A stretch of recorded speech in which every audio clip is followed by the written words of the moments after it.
Okay, so it's just coming up all the time now, and it's been for many, many years, but I really want to address it, and that's anxiety. It seems to be like the malady of this generation.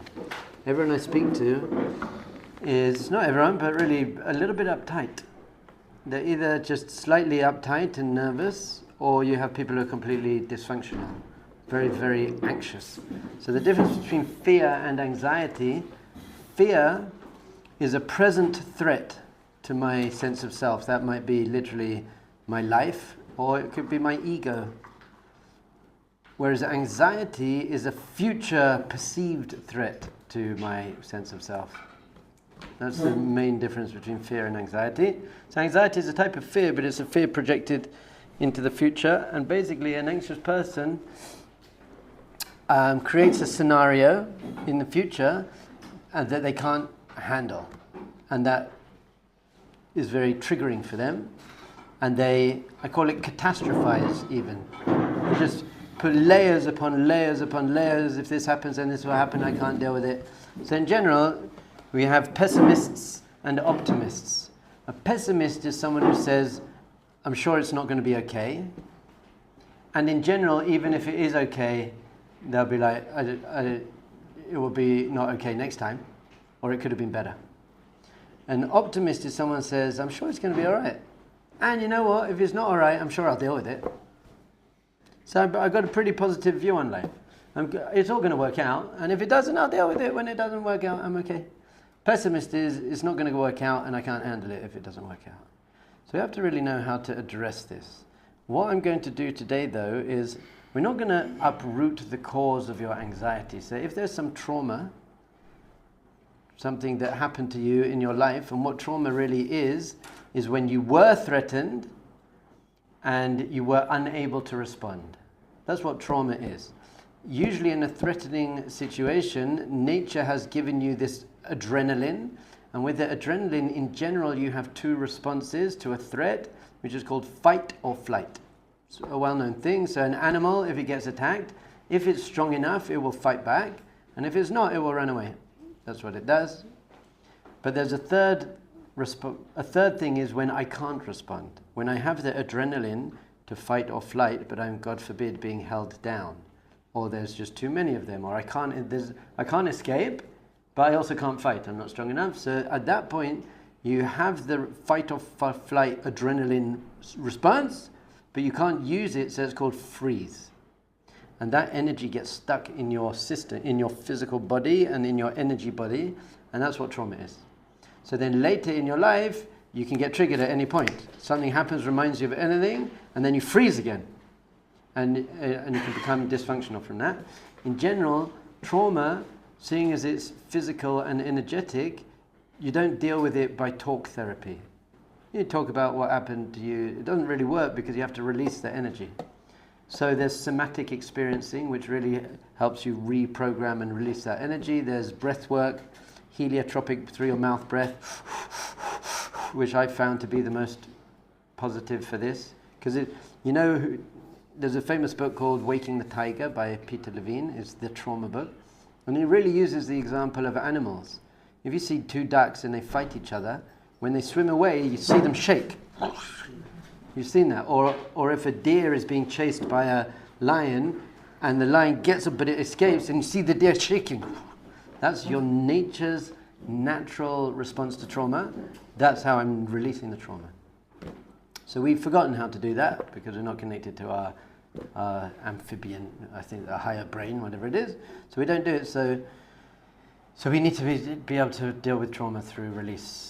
EMDR. When I took my son Binyamin to the dentist when he was 10, dentist is a classic case of trauma. It might be a light trauma, especially if you're grown up and you're expecting it, but really as a 10-year-old you're being held down, you can't fight, you're not going to punch the dentist in the face, and you can't run away, and you've got this drill and this light, and it's a horrible. I actually went to the dentist the other day, and I put on music, Yanuka music, I just breathe very deeply through my nose. This is going to be a way to actually avoid trauma whilst you're going through a situation like that. Breathe very deeply through my nose, listening to Yanuka music, and I was literally not there. I was not in my body. He was doing what he was doing, and I was completely fine. But Binyamin, he had this, and it was on the 4th floor of the clinic. So I said, we're not going to get the elevator down, we're going to walk down the stairs. So we went out into the stairwell, and before we walked down, I said, go like this. And we shook, jumped up there, and then we walked down the stairs to the 3rd floor, and I said, do it again. I was literally doing the animal thing, and by the time we walked out, he didn't, I feel, and I think he didn't have trauma from that. He released it in the moment.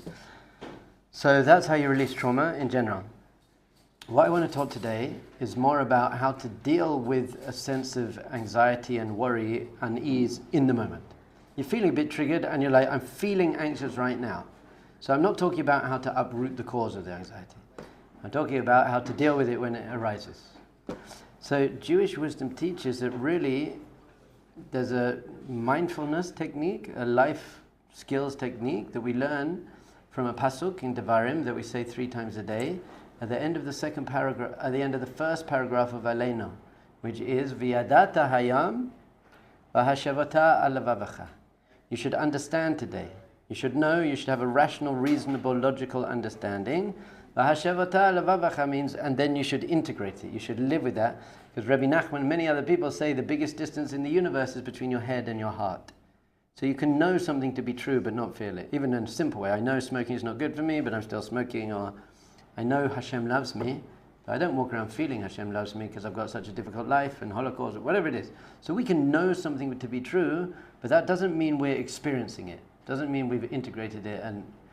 But the way you get there is by first let's know it's true and then experience it. So what we're going to do is, and the first part is not going to be emotional, it's just going to be rational. If you think about it in your life, and there are a few ways to think about it, we'll go through them. If you think everything you've ever been worried about in your life, everything you've ever been anxious about in your life, I'm going to miss the plane, I'm going to mess up my speech, I'm going to lose my job, I'm going to mess up with that girl, whatever you've ever been anxious about in your life, I won't get into the team, I will get into a fight, whatever it is. It's either not happened, which is probably about 90% to be fair. I don't know your life, but in general, 80 to 90% of everything you've ever worried about didn't happen. Or it happened and it wasn't actually that bad. So you messed up your speech and it was a bit embarrassing, but you got it wasn't so bad. Or you missed the bus, so you got the next bus. Or whatever it is. Basically, it happened and it wasn't as bad as you thought it was. There are a few extreme cases where it happened and it was really, really, really bad. And so maybe you're in therapy, you're healing now, but even those things, you're still here and you're dealing with them. And if you have the right support and the right therapy, whatever you need, then you can often build through those things. Judaism actually teaches that there's no trauma that you can't overcome. No trauma you can't overcome. And we've seen that, people coming out of the tunnels in Gaza. I don't know, none of us, Be'ezrat Hashem, are going to experience trauma like that. We see people coming out of concentration camps. We've seen people coming out of the terrible, terrible trauma, and they've overcome it. Obviously, we've seen people coming out of terrible trauma and they haven't. But Judaism says, fundamentally, spiritually speaking, there's no trauma you can't overcome, basically because you have a neshama, you have a soul. And the soul was never involved in the trauma. A soul can't hold trauma. Trauma is held in your body and your heart and your mind. Physicality, physical, emotional, and mental, that's where trauma is.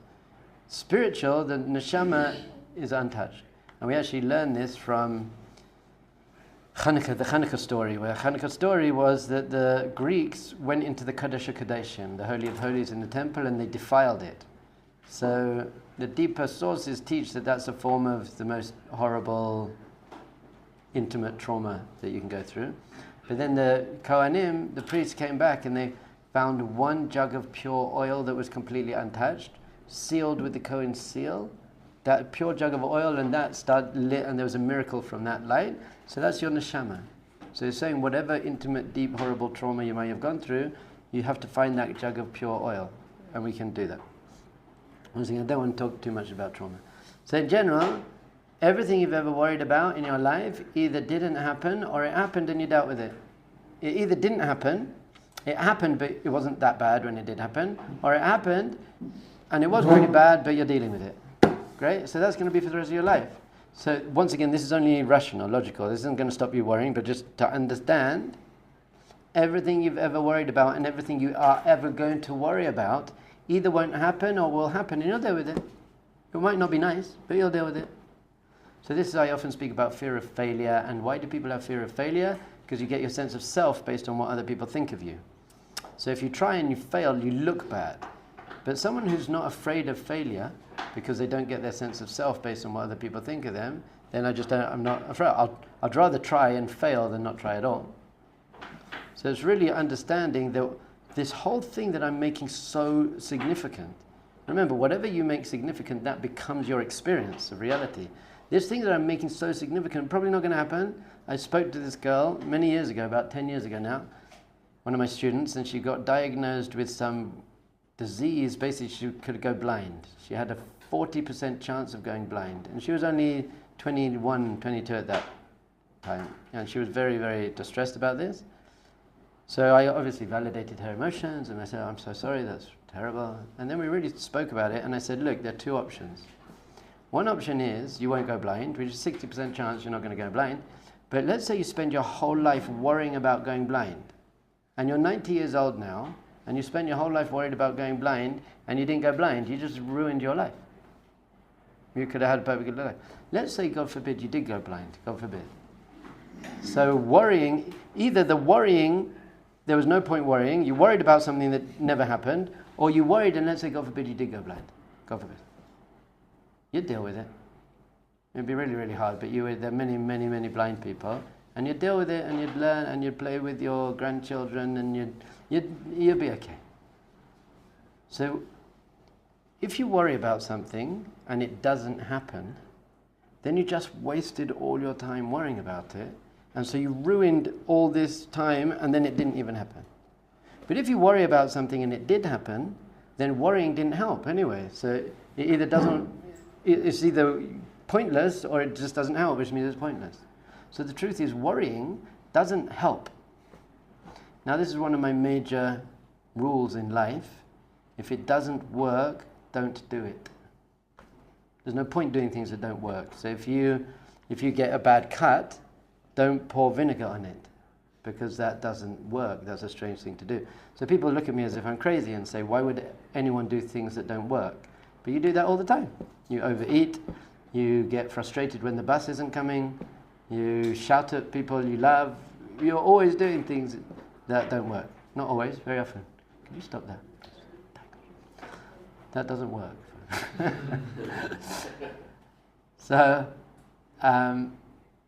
So let's say you have an exam on Monday, or a medical test on Monday, or an interview on Monday, and the results are coming out a month from now. Do you worry about the results? So most people do. Why? That's not helping. It's not going to change the results. It's a strange thing to do. It's just not serving any purpose. So worrying about results that you can't change doesn't help. So I said this in one of my classes, and one of the people said to me, but what if it's the other way around? What if it's Monday now, and I've got an exam next week? Then worrying does help. Because if I didn't worry, I wouldn't work for the exam. So they were like, see, I've given you an example of where worrying does help. So I said, I admit that if you worry about your exam results, then you'd work for your exam. The problem being that you'll be an unhealthy and unhappy person, and your work for your exam won't be very on a high level. There are other motivations to work for an exam. For example, I'm really excited about passing this exam. What opportunities I could have. Amazing. If I pass the exam, I could go to this college I want to go to, I could have the job I want to go. So if you're working towards an interview or towards an exam with the attitude of I'm excited at the possibilities that come from the exam, then you're going to work for the exam and prepare yourself for the interview on a much higher level. You'll be much more functioning, and you'll probably do better in the exam or the interview. And if you did fail, you'd probably deal with the failure even better, because you had a positive attitude. The person who's worried about failing the exam and fails the exam, they get crushed.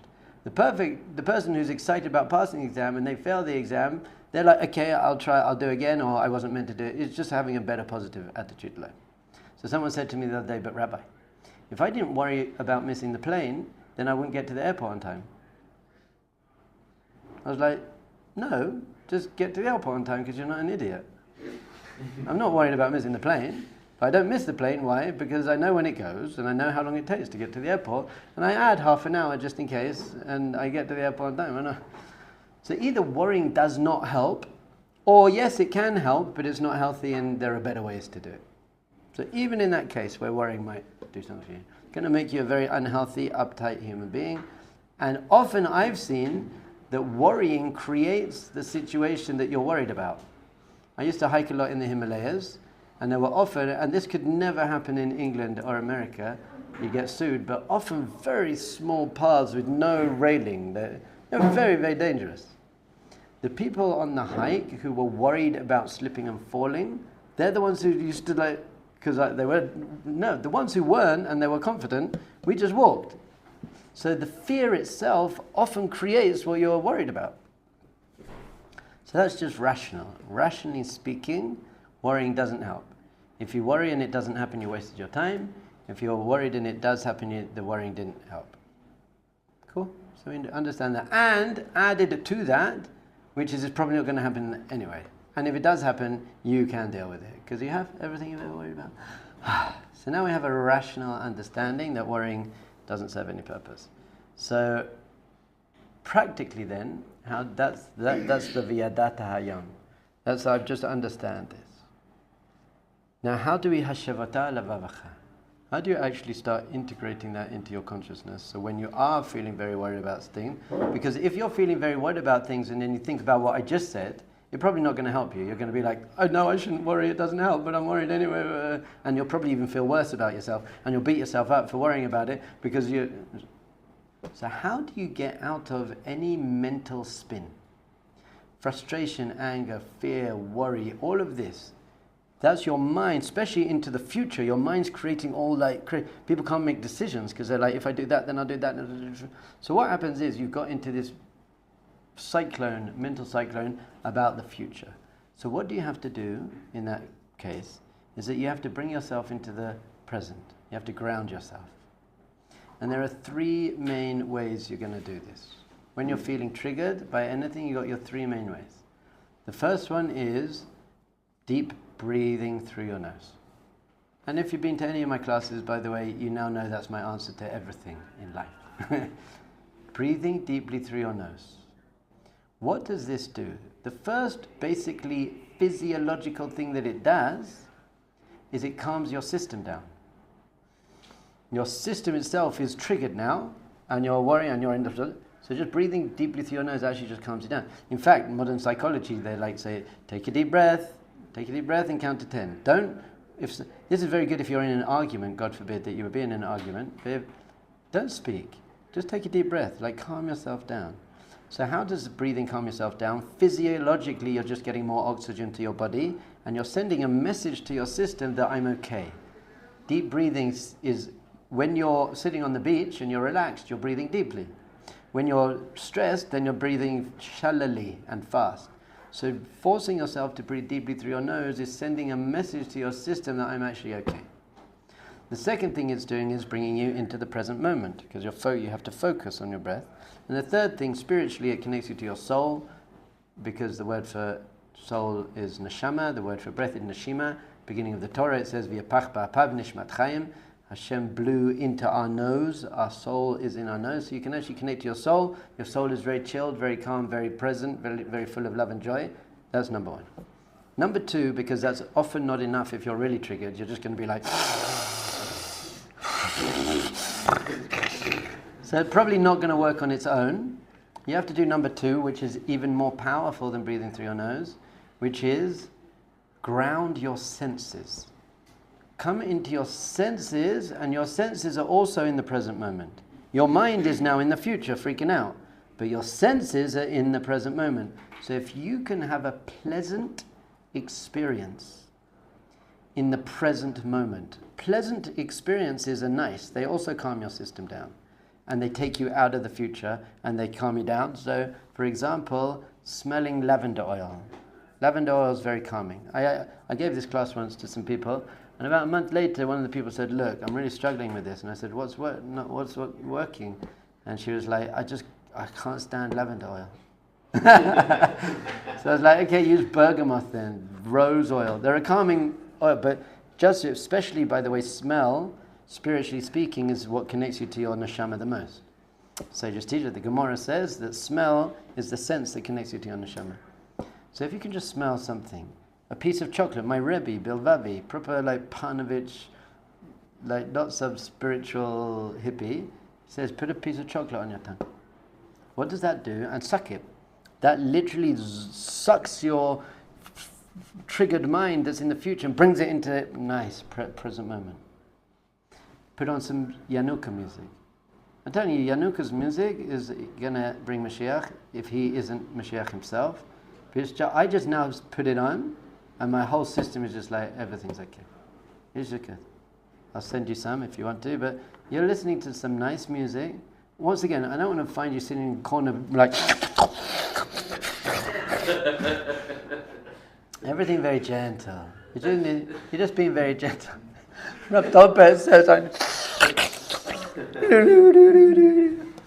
Very, very gently grounding. When we're dealing with people with anxiety triggered, we even say things like, just describe what you can see. There's a painting there, and the painting has a lake with the reflections of the trees on the painting. There's a clock up there, and the time is there. What is that doing? It seems like banal. It seems mundane, but what it's doing is forcing you to focus your attention on something in the present moment. So when you focus your attention on something in the present moment, also touch, just to put your hand on your chest, or even to touch, just hold on to something. See, there's a tree. What it's doing is, once you're focusing your attention on the present moment, then you've come out of your crazy future, and now you're in the present moment. Once again, this isn't going to uproot what's ever causing your anxiety. We spoke about that already. But this is going to help you manage it when it arises. And the third thing, first thing is breath, second thing is senses. The third thing is you have to send your system a positive message. Because your mind is saying a negative message. This is going to happen and I can't handle it. This is going to happen and I can't handle it, and that's going to, and if that happens then I'll never do this and everything. So you're sending your whole system a negative message. All you have to do is send your system this message basically, I'm sure it's going to be okay. Now once you first say I'm sure it's going to be okay, your mind and your heart and your system is going to be like, no it's not, it's going to be bad, and you've just got to say, I'm sure it's going to be okay. Now we're not rationalizing, we're just drilling home from our head into our heart. So our sages say, the biggest distance between your head and your heart, what's in between your head and your heart? Your mouth. So how do you get into your heart what your head knows to be true? Just say it to your heart, but not logically. Your heart's not logical. Your heart's emotional, so you just have to keep saying. Like you're literally saying to a kid, it's going to be okay. It's going to be okay. It's going to be okay. That's what you're doing to your own mind in your own system. You're saying, you know what, it's going to be okay. I'm sure it's going to be okay. And however much your system is like, it's not going to be okay. No. If you're just very calmly holding on to this, I call it a chazmil, chazarat milim, repetition of words. You're holding on to it, it's going to be okay. Because whatever you tell yourself enough, you start to integrate that. This is why lots of people have low self-esteem, because since they were 10 years old, they said, I'm not good enough. I'm not good. Or their parents said something to them when they were 6, we can't handle you, what's wrong with you? And they said, there's something wrong with me. There's something wrong with me. So if you then spend 10 years saying there's something wrong with me, that becomes your experience. If you could just spend time saying it's going to be okay. Now, are you deluding yourself? When you say I'm sure it's going to be okay, are you actually just tricking yourself? No, because we just had a whole class about is going to be okay. Is either not going to happen, or if it does, you'll deal with it. So you're not even... I think if you were deluding yourself, I'd still use it because it works. But you're not. It is going to be okay. So that's when I'm taking what I know to be true, that it's going to be okay. I'm just saying it's going to be okay. It's going to be okay. It's going to be okay. It's going to be okay. It's going to be okay. It's going to be okay. So that's how you basically self-soothe. There's also like butterfly hug. People do this. Just self-soothing. Tapping, butterfly. Just bring yourself into the present moment. There's another tool that I use. Don't use this if you're an over-anxious person, by the way, but it's called the worst case scenario game, or the so what game. But it has to be fair. So, I was asked to run this annual conference for this group of amazing, they were like power women running this power seminar. They used to bring hundreds of women, secular women, to Israel for like birthright trips for middle-aged women. And it was run by this incredible Rebbetzin, changing the world, how power Rebbetzin. And in each city in America, she had city leaders who were these powerful type A power Rebbetzins. And so basically they said to me, we're having our first annual conference of the city leaders, and we want you to come and give them chizuk and train them on entrepreneurship, how to get volunteers to work. And that's not really what I do. I did it once for some, it's not what I do. And they would say, and this is what we'll pay. I was like, that's what I do. So it was basically about a week before I was preparing my sessions, and I realized I actually can't do this. I can get away with it, because I'm a good enough speaker to get away with it, but with these women you can't get away with it. The other woman, the other keynote speaker was this Fortune 500 company top business power woman. So it's basically me in a room of like 75 power women. And I was like, I could get away with it, but... So then I played the worst case scenario game. The so what game.